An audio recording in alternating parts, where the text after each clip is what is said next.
Welcome back to Real Clear Radio Hour, brought to you by the Competitive Enterprise Institute. I'm your host, Bill Frezza. We're pleased to welcome Georgetown Law Professor Randy Barnett, Director of the Georgetown Center for the Constitution, and author of numerous books, including Restoring the Lost Constitution and The Structure of Liberty. Randy, welcome to the show. Thanks for having me, Bill. Randy, last week we interviewed General Michael Hayden, former director of the NSA and the CIA, who defended the comprehensive intelligence gathering techniques exposed by Edward Snowden. Before we get into the constitutional issues, I'd like to start with a more philosophical question, and bear with me for a moment. Americans long ago surrendered their financial privacy to the federal government. We acquiesced as our employers, bankers, and brokers were turned into unpaid spies, reporting to Uncle Sam. We waived our Fifth Amendment rights against self-incrimination.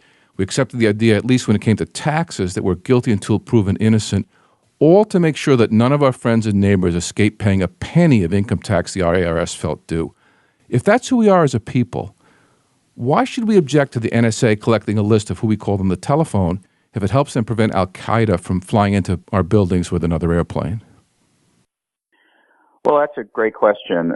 First of all, I'm not so sure that we shouldn't revisit the amount of privacy that we've surrendered to the IRS. And we've seen a lot of recent events that have caused people to consider that. I think it's an argument, for example, for having a national sales tax in place of an income tax so that there's no longer a need to report all our income, which is the personal stuff.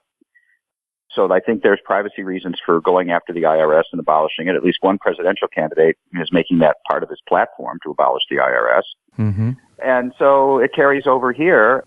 The real problem that we have with the government having all this information about us is that it can deter us from exercising our liberties as citizens for fear that these are going to be disclosed at strategic times. And it really reverses who is the boss in this country. We are supposed to be the sovereign people, and they are supposed to be our servants.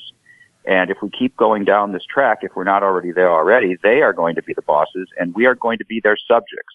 From a practical perspective, Snowden leaks aside, is there any evidence that the NSA has made their information available to civil authorities to go after us for taxes or for political crimes?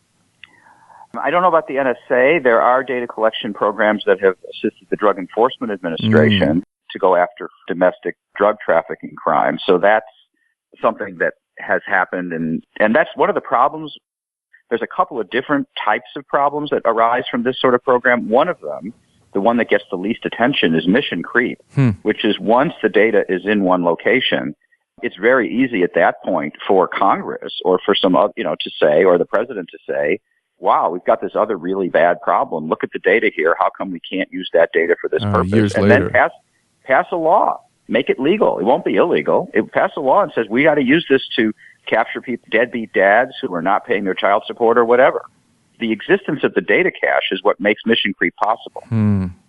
Well, that Michael Hayden made it sound like the giant repository they're building out in the desert is mostly going to be used to keep foreign correspondence and not American correspondence. Do you believe him? I tend to believe that they are doing roughly what we now know they're doing. One of the problems is we didn't know they were doing these things until they were illegally disclosed to us by Snowden and others. We're told that we should have a debate about the merits of these things, but we can't have a debate if we don't know they exist. Right. And if it weren't for illegal leaks, and I'm not claiming, Snowden's not necessarily a personal hero of mine. I don't know enough about what makes him tick. But I do know, without the information that he provided, we would not be having the debate and conversation we are having now. We would not know, for example, about the FISA Court's rulings, which is what Mr. Hayden says is what made what they're doing legal. Well, what made them legal is the rulings by a court that were done in secret that none of us had any awareness of. Now we have some awareness of it, and then they were released publicly. Well, the founders were always pretty concerned about secret courts. It sort of makes the hair on the back of your neck stand up. How many secret courts do we have in this country? Well, we know there is a FISA court. Look, there's a good reason to have a FISA court. When I was a prosecutor in Chicago, one of my jobs was to approve search warrants that the Chicago Police Department wanted. And then after I approved them, they went and took it in front of a judge and had an ex parte hearing, meaning ex parte means it's not an adversary process. And they get the search warrant signed off after a judge looks at it. I think if you're going to have search warrants for counterintelligence type operations, you're going to need judges who have classification so that they are able to look at classified materials. It makes good sense to have FISA court judges and have them operate ex parte. What does not make sense, and what none of us really knew was happening, is that these FISA courts are issuing constitutional rulings on the constitutionality of entire surveillance programs, not individual warrants, but whole programs. That's the kind of thing that should not be done in secret. And that's the kind of thing they were doing in secret. And they were doing it in a non-adversarial process in which there was no one arguing the other side. Well, I really don't know what I think about a legal issue until I hear the other side. And when I read a Supreme Court opinion, I'm not 100% sure I know what I think until I read the dissenting opinion. So it's very difficult for a judge to be able to do a good job here without adversarial proceedings. And that's what a secret court should not be doing. So, Randy, details aside, what makes blanket surveillance without probable cause a violation of the Fourth Amendment? Well, the problem here is that we have accustomed to thinking of the Fourth Amendment as governing searches, but we also need to remember that it also prohibits unreasonable seizures. And that's really what's happening here. What's happening here is the modern-day equivalent of what was called the general warrants that the Fourth Amendment was put in place to prevent. A general warrant was a warrant issued to government agents to go out, and it did not name a particular place or time or person to be searched, but they get to search wherever they want. And what they did is they would go to people's houses, they would seize all their papers because they were suspected of, say, seditious libel. They would take all their papers away, and they would search through them at their leisure to figure out if this person committed a crime. So they would seize first and search later. And that's really what this bulk data collection program is doing. It's seizing all of this data from, in this case, telecommunications companies so that it can be later searched. And it's the existence of this cache of data that creates the potential for abuses in the future. So this sort of supports the show me the man and I'll show you the crime theory of law. It can work that way. It can also, create the opportunities for government to be in possession of information about us that would inhibit us from, for example, getting into the public sphere and contesting governmental power because we might be aware of what we're doing in private that we don't want other people to know about. And if we think they know, then we know that can be released against us. And then that inhibits our ability to control them. Again, the issue is, who is the boss? Is it the sovereign people who are the boss and they are our servants, or are they the boss and we are their subjects? We have to keep these things straight. Are there any constitutional challenges percolating their way up to blanket surveillance that might make it to the Supreme Court? Well, there was this ruling that Judge Leon issued in D.C., which the Court of Appeals has been sitting on for over a year. And I know he doesn't know why they're sitting on it so long, and I don't know why they're sitting on it so long. So it's possible one of these will get to the Supreme Court. But I would not look to the courts for our salvation on this. The courts are very deferential in all areas of constitutional law, and especially areas involving national security. And so I do think we need to really, really push for legislative reform from Congress. And we came close to getting that this year and failed to do so. But I do think, we need a presidential candidate who puts privacy at the top of their list of things to do when they get into office. Randy, let me change gears on you. You cover so much constitutional ground. You led the last charge to have the Supreme Court overturn Obamacare back in 2010 and was shot down when the Chief Justice Roberts construed the penalties for failing to buy health insurance a tax and not a fine for disobeying a mandate. You saw a silver lining in that ruling, giving its interpretation of the Commerce Clause. Tell us about that. It's important to remember there were always two different things that we were fighting in that case. The one was to stop Obamacare because it was abysmal public policy. It was going to wreck our healthcare system and pose a serious threat to our personal liberties, which unfortunately it does.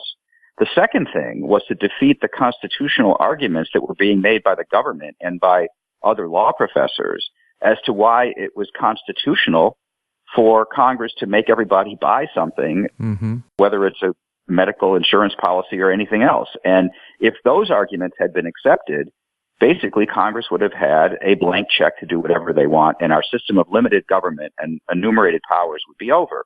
Well, we lost on stopping Obamacare, although we slowed it down for a couple years and kept it in legitimacy limbo so that we're still able to contest it politically. So that we did accomplish that. But we actually won on the constitutional issue. We got 5 votes, including the Chief Justice, that said that the government's argument and the arguments of 99% of law professors that Congress had the constitutional power to do this under the Commerce Clause and Necessary and Proper Clause was wrong. And we got actually some of the strongest limiting language on the scope of the Commerce Clause and Necessary and Proper Clause that we've had since the New Deal. And that's something we can build on going forward. But the most important thing we accomplished was not to lose on the constitutional issue. Randy, you think a lot about these issues, and I understand you're working on a new book about two conceptions of the Constitution. Tell us about that. Right. Well, it's a book called Our Republican Constitution, and in it I identify two different ways of looking at the Constitution, the Democratic way and the Republican way. And they're based on two different notions of we the people or popular sovereignty. And I was sort of alluding to this before the break, which is this idea that who's the boss? Are we the boss and government is our servant? And then who is the we we're talking about? So the we could be us collectively or as a group. And if it's we the people collectively or as a group, then the only way that works is for a majority of us to say what's what. And that leads to what I call the Democratic Constitution, which is based on majoritarian will, qualified by other kinds of rights and things. But basically, it's majoritarianism. It's the general will of the people as understood by the French Revolution. Exactly. It's Rousseauian general will. Exactly. That notion of Rousseauian social contract. The other idea is the Republican Constitution, which is based on the notion of the people as individuals. It's we the people, each and every one of us, which yields a Lockean social contract view, that it's each and every one of us that matters. We, in a sense, each one of us are mini monarchs in this realm, in this Republican realm. And that means it's never our will that the government manifests. We don't look for our collective will. What we look for the government to do is to protect our individual rights. So first comes rights and then comes government is this vision. And the government is our servants. They don't speak for us. They are there to provide us with certain functions and services that we can't provide ourselves, and they must be subject to the law, and they must not violate our rights while they're trying to protect our rights. First and foremost, what they should be doing is protecting our rights. That's what we need them for. But they also may not have the power at the same time to turn around and violate our rights. So if you have a picture of the Republican Constitution, it's an entirely different one than the Democratic Constitution. One is majoritarian, and the other is counter-majoritarian. Didn't FDR bury that Republican Constitution a long time ago? He did a lot to bury it. He was not the only one to do so. It had been argued by progressives for a very long time that the Republican Constitution that they started with was a horse and buggy Constitution, and we needed to have a new Constitution for the 20th century.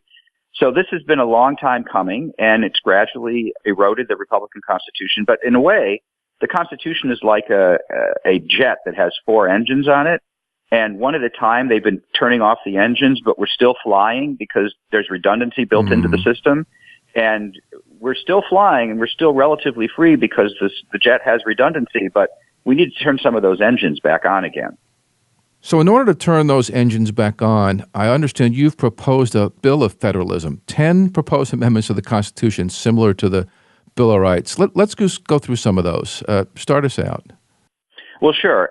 And the purpose of this is not so much to change the Constitution, but to restore some of the meanings of the Constitution that have been undone by the courts. So some of these restorations have to be done by amendment because the Supreme Court has already ruled badly, and they have for a very long time. Other reforms actually are because our Constitution is not a perfect one. We've amended it before to make it better. The Bill of Rights, the first 10 amendments were amendments to the Constitution to make it better. The 14th Amendment was a very important improvement. And so some of these are actually improving the Constitution. So one of them, for example, is to make it illegal to have an income tax. We mentioned this also before the hour, that an income tax gives the government the opportunity to collect a lot of personal information on us. If we had a sales tax, nobody's keeping track of that. You just pay it when you buy something. So one of the amendments is to repeal the constitutional amendment that allows for an income tax and say there should be no more income tax, but it would be constitutional to have a sales tax. That's one of the Bill of Federalism.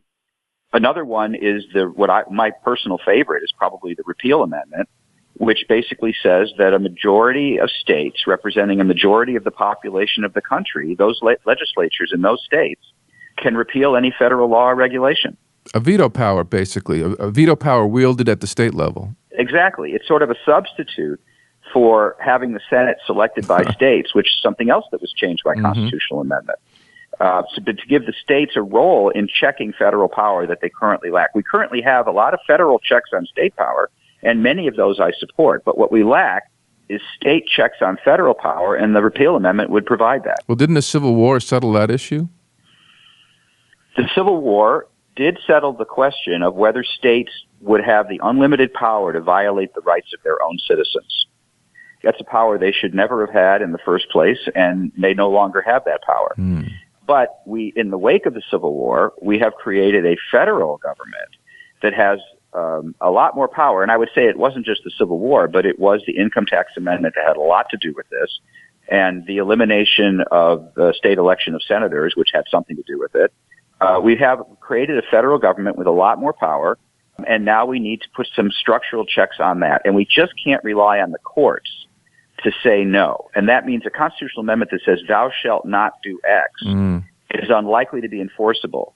Putting power in the hands of a competing group like state legislators to be enforceable than relying on judges to do it. Well, that was the essence of federalism. Your Bill of Federalism wish list also goes after the Commerce Clause, which has been the source of untold expansion of federal power. What about your limits of commerce power in that proposal? Right. Well, basically, it was crafted to eliminate some judicial expansions of the Commerce Clause, to restore the original meaning of the Commerce Clause, which essentially gave Congress the power to regulate movement of things and the sale of things across state lines. They were there to protect across state lines. Anything that was taking place wholly within a state, like, for example, when my client Angel Rach had caregivers grow marijuana for her for medical use that was legal under California state law, nothing whatsoever crossed state lines.